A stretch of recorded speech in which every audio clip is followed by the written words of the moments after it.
2 நாளைக்கு முன்னாடிங்க. கரெக்ட்டா சொல்லணும்னா 2 நாள் இருக்கும்னு நெனைக்கிறேன். இந்த குஷி படத்தோட ரிலீஸ் அது இதெல்லாம் நடந்துட்டு இருந்துச்சுல்ல. அந்த டைம்ல இந்த பசங்கலாம் தியேட்டருக்கு போய் படம் பார்க்குறாங்க, கொண்டாடுறாங்க அப்படின்ற மாரி ஒரு சில வீடியோக்கள்லாம் வந்துச்சு. செம்ம டென்ஷன் ஆயிட்டாங்க. இது என்னடா சமூகம் இது? என்ன சமூகம்? திரை கவர்ச்சியில இப்படி மண்டி கிடக்கிற சமூகம். குஷி படம் ரிலீஸ் ஆயிருச்சா, இவனுங்க போய் கொண்டாடுறானுங்களா? இவனுங்கள வச்சுட்டு இந்த நாட திருத்த முடியுமா? தற்குறி பயலுக. சிறை கவர்ச்சி, திரை மோகம் அப்படின்ட்டு. 2 நாளைக்கு முன்னாடி இப்படி ஒரு துயரம் நடந்துட்டு இருக்குது. உனக்கு சினிமா கேக்குதா? அப்படின்னு பேசியிருந்தாருங்க. ஆனா, நேத்து பார்த்தா, அண்ணன் குடும்பத்தோட போயிட்டு சந்தோஷமா சினிமாவ பார்க்குறாரு. யார் சினிமா? இன்பநிதியுடைய சினிமா. இன்பநிதி வெளியிடும் சினிமா. முதல் சினிமா. பார்த்துட்டு வந்து படத்துக்கு வந்து அப்ரிசியேஷன் குடுக்குறாரு. என்ன கான்ட்ரடிக்ஷன் இது?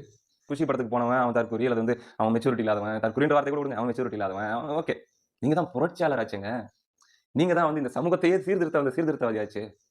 அவன் தான் அந்த வழி தெரியல அப்படி போய்ட்டான். உங்களுக்கு நீங்கலாம் வலியில தானே இருப்பீங்க. நீங்க தான் சொல்றீங்க. இந்த வலி நாங்க தாங்க முடியாத வலியில இருக்கிறோம். வெட்டி கொன்றுவோம். கொன்னு புதைச்சுருவோம். அந்த அளவுக்கு வலியில இருக்கிறோம். அந்த அளவுக்கு வலியில இருக்கிறோம் அப்படின்றீங்கல்ல. அப்ப இத செய்யலாமா? இப்போ விஜய் வீடியோ வந்துச்சு. 3 நாள் கழிச்சு. அந்த வீடியோவ பார்த்துட்டு வீடியோலயே முடிவு பண்ணீங்க. ஒரு துயரம் இல்ல. முகத்துல ஒரு சோகம் இல்ல. அது என்ன அப்படின்ட்டு. அது முகத்துல அவங்களுக்கு சோகம் இல்ல சரி. அவங்களுக்கு துயரம் இல்ல. அப்படிங்கிறத நீங்க முடிவு பண்ணிட்டீங்க. அவங்க இன்னும் வெளிய கூட வராம தான் இருக்காங்க. நான் பல தடவ சொல்லிட்டு இருக்கிறேன் ஆரம்பத்துல இந்த விஷயத்தில். மற்றவர்கள் எல்லாரும் அந்த ஸ்பாட்டுக்கு போவாங்க, நிப்பாங்க, பேசுவாங்க, எதையாச்சும் ஒண்ணு பண்ணுவாங்க. அடுத்தடுத்து அவங்க வேலைய பார்க்க போயிருவாங்க. இதுல அப்படியே ஃப்ரீஸ் ஆயி நிக்கிறது இன்னும் தாவேகா மட்டும் தான்.